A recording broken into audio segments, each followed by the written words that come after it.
different format this week. The Calcio guy, just Nicholas. To start off, Gianni will join us later. Adriano is in Italy celebrating his cousin's wedding. So congrats to his cousin Bianca and her new husband. Lucky Adriano to be in Italy. But this week we're joined by Lex. You know her as Dybalexa. I said that right? Yes, you on did. Twitter, Instagram, and TikTok. Lex, how's it going? I'm great. How are you doing tonight? Pretty good. There's a reason I have the Dybala jersey behind. I was gonna point that out. I'm like, it looks awesome, that one. the 2016-17, the blue one. Yeah, I mean, we've had you on before. We know how passionate you are about Calcio, about Juve. But recently, you pretty much continued your Dybalexa persona from Twitter. You pushed it to Instagram and TikTok, and Gianni joins us perfectly. Gianni, we just started. How's it going? Good, and you? I heard good. TikTok, and I'm like, okay, perfect. Let me come in with the brain rot. No, I'm just kidding. I was just because I just was asking Lex to bring us up to speed about her Dybalexa brand across all platforms. I mean, it's been picking up. Yeah, good for you, honestly. Thank you. Tell us about it. Yeah, thank you so much. First of all, thank you again for having me back. It's always great to be back. I know it's been a little while, but I'm happy to be here.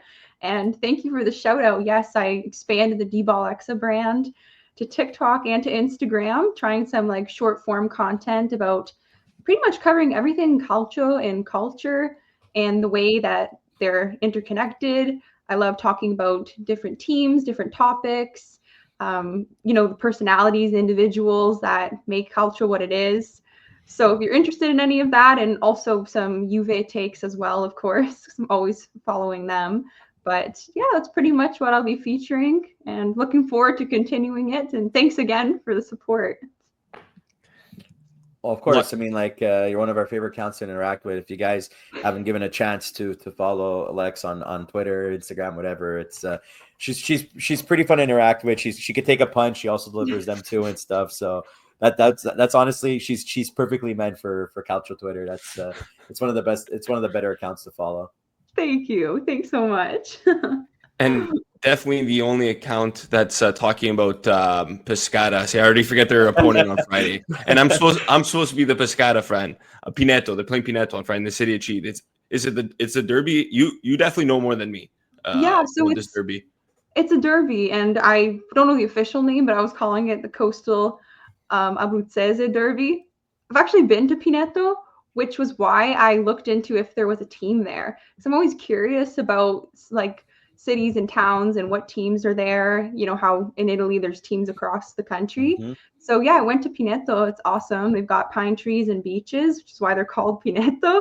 So I was just doing a little deep dive on Google, and I found out about the team. Found they play in Serie A. They were promoted in 2023.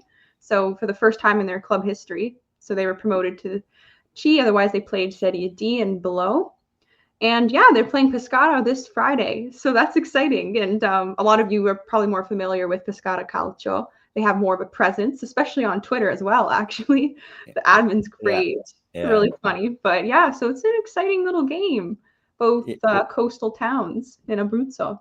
Yeah, we kind of have a bit of a soft spot for Pescara because like our family comes from there. Like, well, my grandmother is where the relation between Nick and I occur, type of thing. So it's like they're from like right near Pescara. So if so if they ever do well, it's a win for us, type of thing. Yeah. So it's a team that we can agree on for Calcio. That's the number one thing. Besides the national teams, it's a team that we can finally like see head to head with, like, to finally like, oh, you know what? Yeah, okay, fine. We're on the same team for this, so it's pretty fun.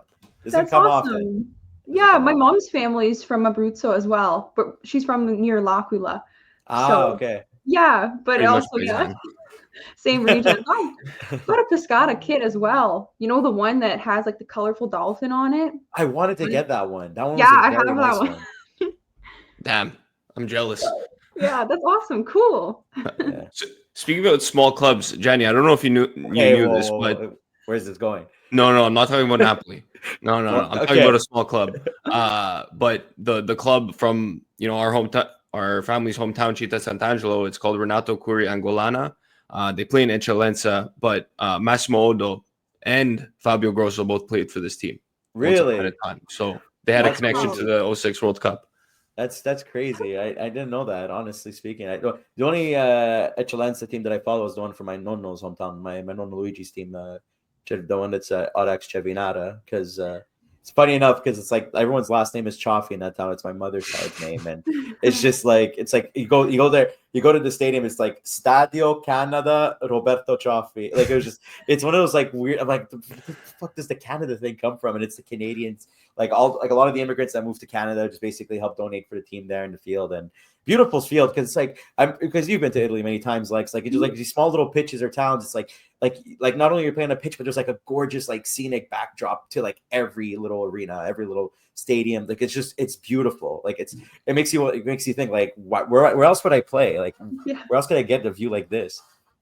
No, it's true. I always think that as well. I'm like, if I were to be a professional player, like I would be playing in Italy. Like would be no question. There's just honestly any division. Like you said, there's so many beautiful fields. And speaking of which, don't you play competitive soccer as well? I do. Yeah, I played at the collegiate level and semi-professional level as well. Nice. Yeah. Nice. So how come you never tried out for like didn't you ever try out for an Italian team? Like especially now that they're developing the women's program over there. I mean, yeah, was there never an option for you? It's definitely taken flight. Actually, recently Venezia Femminile opened an Instagram page and they play in Serie C of the women's division. I didn't even know they had a women's team. So like it's really cool to see it like kind of popping out of nowhere. But yeah, there's lots of women's teams there now. I'm returning from injury, so my plans kind of got derailed a little bit. Mm-hmm. So I mean, we'll see what happens going forward. But fair enough. Yeah, but that's still crazy that there's actually a Serie C as well. Like it's amazing how much it's grown. Like I followed I thought like when it was starting to grow, like I followed the Roma and the Napoli pages organically, obviously speaking, and it's just it's crazy how much it's like they like it's nice to see that they support like those programs too, and it's like it just like there's some good quality soccer there too. Like it's like I've seen some of these, like sometimes you see these highlight goals and I'm like, holy shit, like what a shot and a half. And you just freak out like a hard ass angle and it just like curves, like I don't know, like there's some impressive soccer at that level. Sometimes it's like it makes you think. It's like you know, hopefully they can grow the game even more because it's like women's hockey. There's a lot of interesting hockey to watch. There's a lot of interesting soccer to watch. It's people just need to give it a shot. I think that's all it is, and then they'll get hooked. Absolutely. Yeah. Well said. I agree. And I saw even this weekend, there was a lot of talk, a lot of problems because there was the derby, Juve Inter derby in Serie A Femminile. I don't know if you heard about this, Lex. Apparently Inter got a penalty late in the game. They won 3-2. And so all the rivalry, all the referee discussions that we see on the men's side, transferred over to the women's side. So wow. I guess these things, they know no boundaries. But you know what? I love that. I always said that. Or if I see like, all in good fun, but like a female soccer player getting roasted on Twitter or something, I'm like, it's back. The game is so back. Like, when they start doing like ref discussions, they start roasting rival players, like, that's when the game is picking up. So yeah, I love that. I actually love hearing that. Speaking about Juve, another small team right now. No, I'm kidding. I was going to make the joke. But I didn't. I bit my tongue. Perfect transition. Obviously big news. Look, Lex, we haven't really had a chance to talk about it on this podcast since Motta's firing, Tudor coming in. Just give me, what were your initial impressions when you heard the news? Initially, I thought it was a great move. I was totally on page with getting rid of Motta.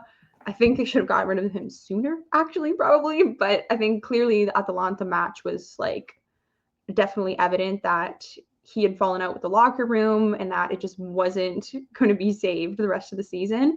And then that Fiorentina match, I mean, the kind of lineup he put out and the way the team performed and, the lack of changes that he made in the game or the strange substitutions, it was clearly like he was clearly checked out. So I definitely think that bringing in Tudor was great in terms of having like a Juve legend, somebody with that Juve DNA that can bring that back to this group of players and help forge that mentality. I thought that was a great decision. I really like Tudor in the short term. I'm not convinced going forward, though, just, based on past performance and history as he's done at past clubs. But for right now, not too mad about it. How about you, Nick? What are your thoughts? Honestly, pretty much the same. Like, I was a bit surprised with the timing. I thought that they would just let Motta ride out the season, especially considering they're already out of the Coppa Italia, already out of Champions League. Um, you know, Gianni could attest for this because I've talked about that on this podcast. I really thought it'd be the end of season thing. So, I guess you could say it was a pleasant surprise of the timing. I know there was rumors for Mancini and all this, so I was surprised that it was Tudor right away. But I think overall it was the right move. And like you said, it really does seem like it's a short term move. Obviously, at the end of the day, it sucks at the same time because it feels like Juve has to start a new cycle again. And it's going to be how many coaches since 2019? We had Sarri, Pirlo, Allegri, obviously Motta, Tudor, and then whoever comes next. That's 6. So that's the frustrating part, but I guess we got to be patient. I think it's surprising too, because I'll be honest. It's like, when was the last time Juventus actually fired a coach mid-season and not during the break, like during the transfer window? I'm gonna look that up because I feel like it's a bit out of character for them. I feel like it doesn't. So one thing we discussed many weeks ago, just to catch up to speed, Lex, is about, because we had Skanga on and we discussed the structure of Juventus and the direction that they're going to be going in, and I felt like it's very bit uncharacteristic of them right now that they're a team that does not have, like Nick said it best, they don't have an identity, it seems, right now. Mm-hmm. and it feels like there's no direction that the team is going. Like there's no plan. And I felt like, okay, well, look, it's Motta's first ever season. I personally believe that he should maybe just get a little bit of a pass right now. Like I understand like the results were being a bit horrific. I understand, and obviously Juventus has a big they have big expectations no matter who's in the driver's seat, no matter who's in charge. But don't you find it's like, I guess it's a two-parter question type of thing, but it's like, don't you find that he did deserve a bit of a leash in terms of like, look, where the state of the team is? Because it's not just a Motta problem. There's a lot of other problems that are going on. And the second thing is that, isn't it just okay to have maybe just like a season or two of like, you know what, let's just take the season or two just to like, let's just reassemble everything, like Vlahovic project didn't pan out, so we need to figure out that striker situation. We need to build a new back line. We need to, establish a good core mid again, like stuff like that. Like, don't you think like it's okay as well to have like maybe that season or two just to reestablish things and rearrange some stuff? Yeah, so starting off with the first part, I certainly agree that the issue goes way beyond Motta, and it's been an issue that's been following the club for a few years now, and it comes from the top, honestly, ownership, president. I mean, after that issue happened with the financial maneuvering and basically the entire board had to resign, you brought in people that were more, financially oriented, not so much focused on the sporting aspects of the club and the direction. So there's a lack of direction from up top, kind of with also a bit of a non-present president as well. So I think that definitely plays a role in it. I haven't been a huge fan of Giuntoli and the decisions that he's been making either for squad construction. I'd say we have talent in the squad, but I believe that it's constructed weird. It's kind of like a bunch of great puzzle pieces that don't really fit very well together. So I think that also definitely played a role into the struggle that Motta had at the club, 100%. Because you look at Bologna and the season he had with Bologna having a fantastic project that's set up by their sporting director, Sartori, and the continuation of the club's success just points to that. But I think that Italiano outdoing Motta also points to the fact that, maybe the project of Bologna in general is what helped Motta last season, right? Not to say that Motta's not a good coach still, because I agree with you. I think that at Juve, what happened really, it was when he had the falling out with the locker room. That was something that I think like basically the club had to cut ties at that point because there was just no way to come back from that. And I think that Motta, if he were to go to another club, he may find success there for sure. There's many, we've talked about this on the AJC as well. There's a lot of coaches that have failed, right? Like almost every coach you can think of has failed at some point in their coaching career. Right. So, I mean, I've been saying online, I don't know if you saw or what your opinions are on this, but I'm like, I can see him taking over Gasperini at Atalanta. Like I That'd can be see him interesting. stepping in there. Like it's a strong project, the way it's well run. And maybe because he kind of reminds me of like the stubbornness of Gasparini and also the little bit of like a abrasive personality with the players. I don't know what you think about that, but yeah, I I mean, certainly agree with you.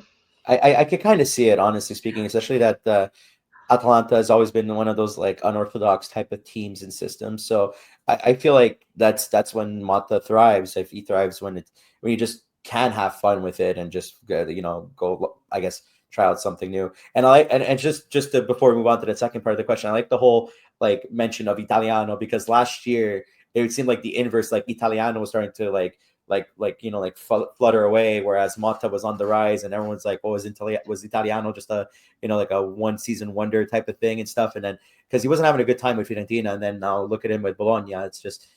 They're fourth. They're on what, a 6-game win streak or something like that right now. Orsolini is just on fire. Definitely, like, don't know why he's not getting called up for the Azzurri. Even I was questioning Spalletti's decision on that, and like it just like they're look dangerous. And I mean, for us Montrealers, it's like, all right, Saputo, like you're clearly leaving behind the Montreal team because you're clearly trying to capitalize right now on Bologna's like big like push on it. But anyways, yeah. So the second part of the question, would it be okay? Like, I understand there's a whole big expectation with Juventus, but just to reiterate, do you think it's okay to have maybe that season or two of like, hey, you know what, maybe we just need to retool or restructure because right now there's like nothing going on?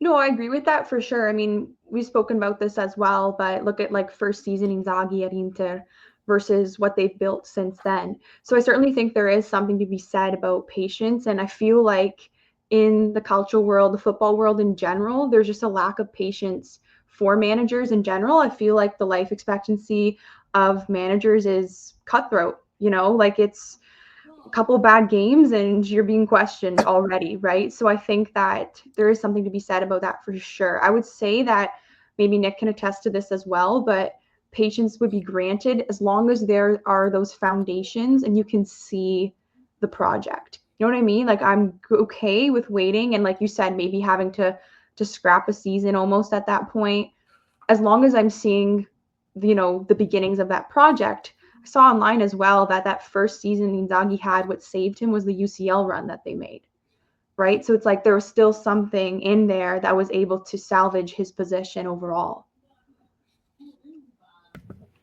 Yeah, no, that's a good point. And it almost feels like when you think back, maybe that's also a reason Pirlo got fired there. It was a good season, all things considered, but it was a point in which that foundation was already, starting to go, right? You've, the whole Ronaldo saga, this and that. So, that's a good point. Also to Johnny's point, I think Juve does have some pieces in place to build a foundation. I think right now, personally, I would build the whole team around Thuram. If he's the guy, I love watching him. He's become one of my favorite players to watch. The way he's box to box all over the place. He never stops running. I think it was at the end of the game versus Genoa. I think it was that game, where he had a run right at the end. He almost scored, and then once the final whistle blew, he just lied down, took a breath. You could tell he just gives it his all. So that's one player where they could build around. Obviously, Bremer is another. But Lex, do you think there's a player in attack that they could build around right now, or do you think they have to go out and get someone to build that foundation? Well, I think the answer probably most of our Juve fans would have is Yildiz. And I still also feel strongly about that. I have this conversation with my brother a lot, and we talk about how Yildiz is Juve's most important asset right now. Like he's someone that should be protected by the management and upper club management because, even if you were to try to sell him for financial gain right now, you're selling him prematurely. Like if you know what I mean, like if that was the purpose of having him. But I also, in my opinion, would love to keep him at the club and use his value on the pitch for our project. So I would say Yildiz would be my player in attack to build around.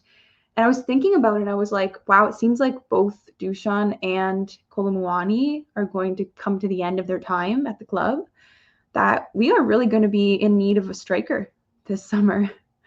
Can you think of anyone that you can see coming? Like both of you? I don't know. What are your Jonathan thoughts? David. What, is that your pick? I mean, they're in the lead for him right now, according to rumors. I mean, No, in all honesty, I wouldn't. Maybe I haven't seen enough out of David at the club level. He's a great player. I would absolutely take him on Juve, but I don't know if he's the player they want to build around, especially now. How old is he? Probably 24. I think he's a little bit older. I think he's 26. No. I like Jonathan David. I think he's fantastic, 25. but I don't like how much he's been speaking highly of Barcelona all the time in interviews. I don't know if you noticed, but that seems to be like his goal. He seems to be kind of like edging himself towards there. So I don't know about that. I was like, I don't know about that one. I mean, it's going to happen with Kvaratskhelia. His goal was to hit Real Madrid one day, and I guess he used Napoli as a stepping stone. So might as well use another small club like Juve. I'm kidding. Like, no, but at this point, it's like Serie A has become basically the turnover factory. It's more like we get these players, either we scout them very young, or we take them when they're undervalued and underappreciated, and we just spurn them into like these really great players that pretty much the big clubs are going to come in and just buy. And it's back then it was like teams like Milan, Inter, and Juve were able to retain these players. And I'm talking as a matter of fact, they're able to retain these guys. And those teams were the end destinations. Now, it's not just a Juventus situation. It's almost all the teams in Serie A basically become a stepping stone club. Every club is basically a step, like they're no longer the end points. They're more of the stepping stone club. I think it goes back to the Galacticos era of Real Madrid. I think that era of the game ruined soccer. I think it just because that's basically what it has like they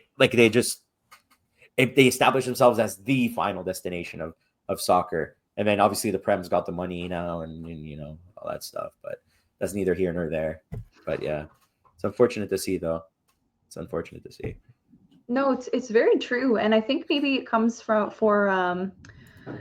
Serie A sporting directors and managers to look into getting Italian players. That's why we say like they also try to get homegrown players for that reason, because they've grown up with Serie A and they're more likely to stay, right, in that sense. And they have a passion for the clubs and value their importance.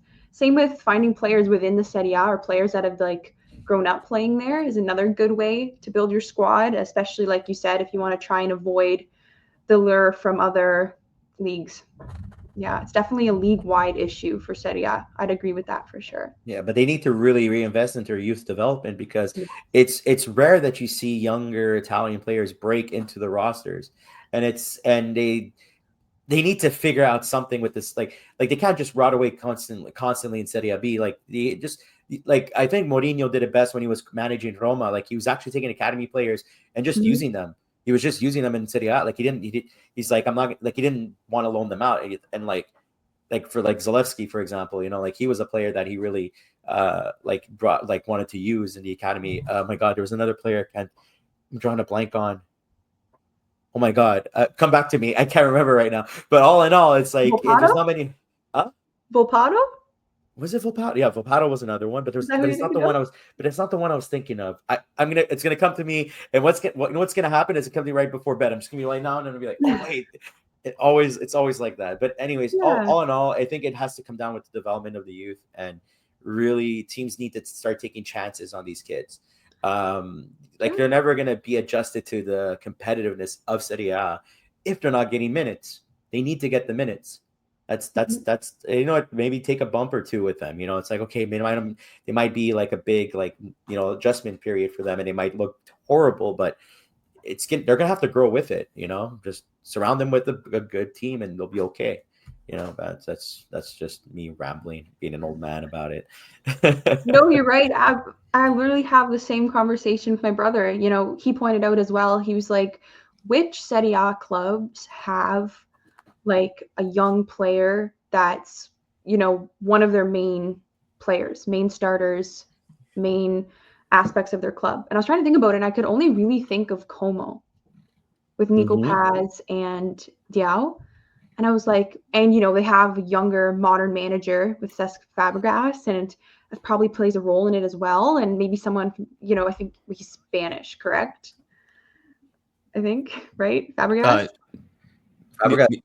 Czech Fabregas? No, I'm sorry. I'm thinking of Czech Fabregas. Or my bad. Yeah. Yeah. So. I don't know why I'm blanking. But yeah, someone from a different mentality, different country where he was playing football, right? Or in that system. So I think maybe that plays a role in it. But otherwise, maybe like Miretti at Genoa. But I really couldn't think of, Yildiz at Juve. But there wasn't a lot of clubs that were featuring young players. So that's something to think about. And the player I was thinking of was, I finally looked it up, Bove. Eduardo Bove. Bove. Oh, Bove. Yeah, he was the other player I was thinking of like there was somebody else and I just couldn't remember for the life of me. But yeah, there you go. Yeah. Bove was the other player. And there you go. At least I got the answer now.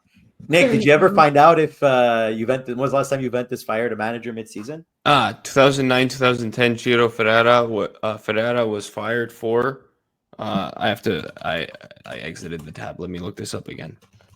Lippi was the main club manager. Was that when Conte took over? No.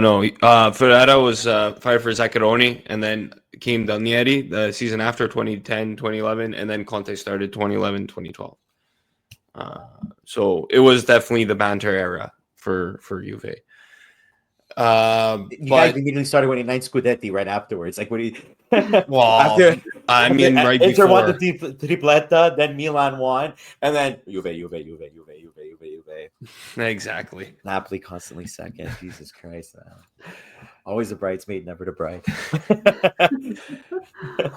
Back to the Tudor talk. So obviously it started off well, 1-0. Yildiz. It felt like it. It was written that he had to score, considering, the falling out with Motta, how he was benched, and he comes and he scores 25th minute, 1-0 game, and it felt like the most Allegri style game. But you know what I liked? They continued attacking. They didn't sit back. I know they couldn't get their second goal. They had a good chance at the end, but that's what I saw. I mean, that's what I like to see. Obviously, you can't draw too much from one game under Tudor, but what were your thoughts about that, Lex? Agreed with your opinion as well. I think Yildiz getting that goal was meant to be, as you said. So that was really nice. It was a fantastic goal, by the way. Wow, it was incredible, his run. I think that Juve probably should have had more goals in that game. They deserved more for sure. But I think it was a mixture of lack of finishing as well as Leali having a great game for Genoa as well. But yeah, overall was happy with the win. We needed the 3 points. Honestly, that's all that matters at this point. If you look at the standings, I don't know if you could see the screenshot on the screen, but it's tight. We got Bologna at 56, and then Juve's right behind at 55, and that's with eight games left in the season.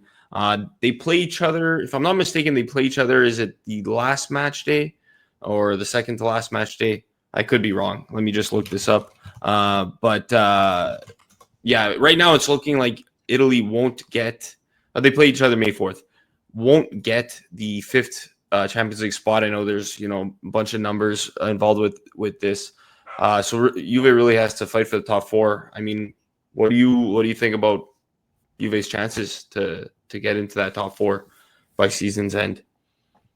Honestly, like looking at this table, pretty much. Okay, sorry, Johnny, but Roma did lose Dybala. I know that breaks your heart as much as it breaks mine, but I think that also maybe they would have been making a late push with Dybala. Now I'm thinking they're not going to be as big of a deal to worry about. Lazio's been on a decline for a while, I think. Not so worried about them. I would say pretty much, it's catching Bologna. Bologna has a difficult schedule the rest of the season. It's kind of funny. They actually will probably determine the top 4 and the title.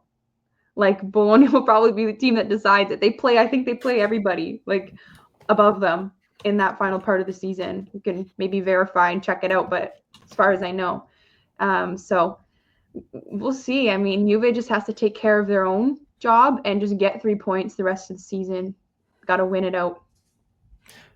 Yeah, and You're right. So they play Napoli. Bologna plays Napoli, Atalanta, Inter the next 3 weeks. They have the second leg of the Coppa Italia semifinal.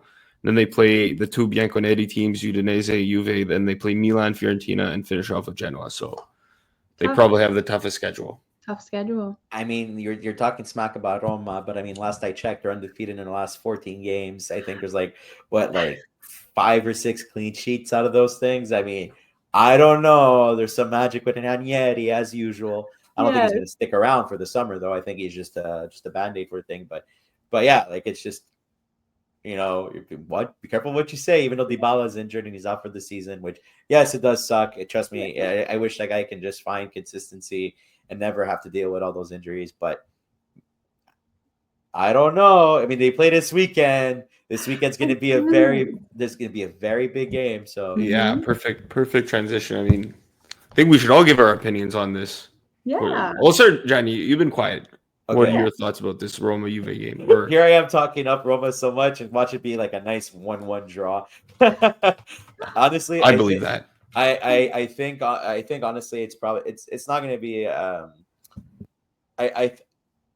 don't think Roma's got that offensive firepower to score more than one, like besides like maybe a handful of games here and there. I think it was the Monza game they scored 4 against them. No, Ashbad.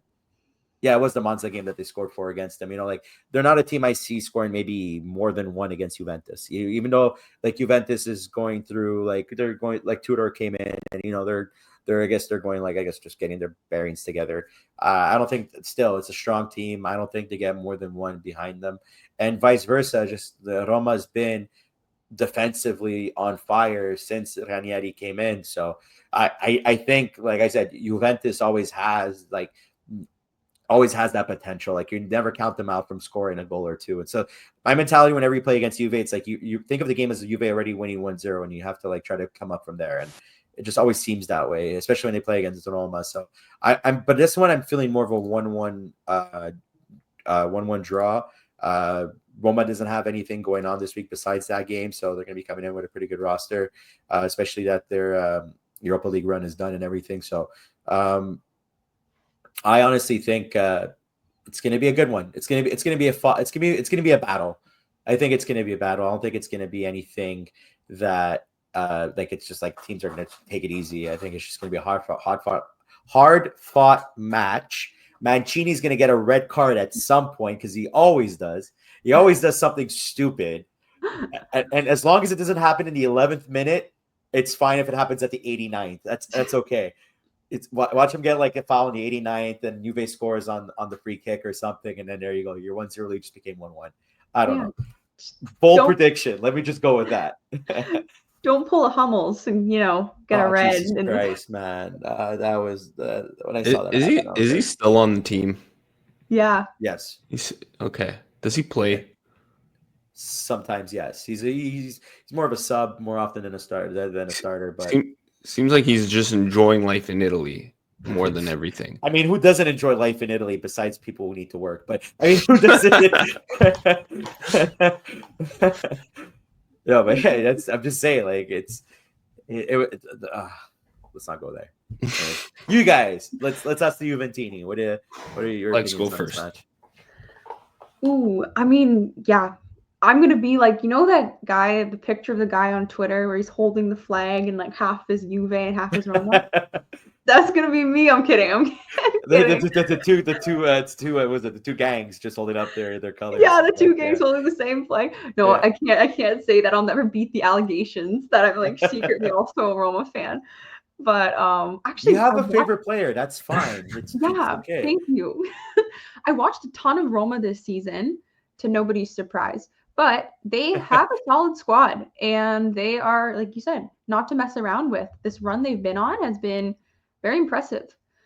So we'll see what happens. I don't know. I think, maybe a 1-1 draw or maybe somebody winning by 1 goal would probably be where I would land. But it'll definitely be an interesting watch. Yeah, I'm looking forward to it. How about you, Nick?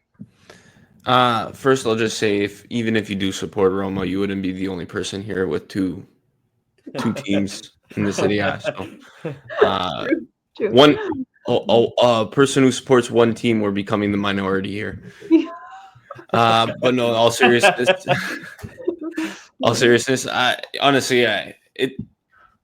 if there's one thing about this Juve team this season, they're so hard to predict. So I could see a good 1-1 draw, but if Juve wins, I could see it as another 1-0 win. And honestly, like, one thing I kind of expect out of Tudor is, a lot of people, when Pirlo was coach, he was the assistant coach, right? And a lot of people kind of said he was pretty much giving as much input as Pirlo.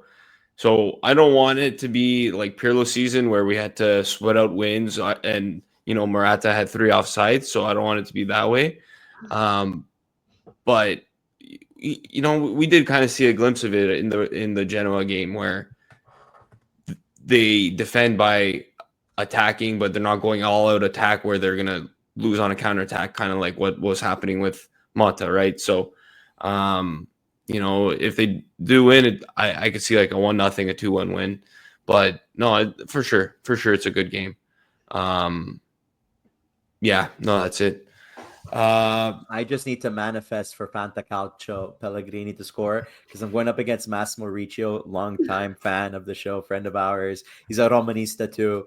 And even though it would be exciting for him, it would be bittersweet that because we're going up against each other. I have Pellegrini. I need him to score for Fanta reasons because he's fighting for first place in the league and I'm trying to just get back up there. So I want to manifest that. Just at least Pellegrini scoring a goal, please. Let him be the goal scorer. No. We'll see about that. Not Cristante, because he has Cristante, and I don't want brain. I don't need brain to score. Canadian legend Brian Cristante.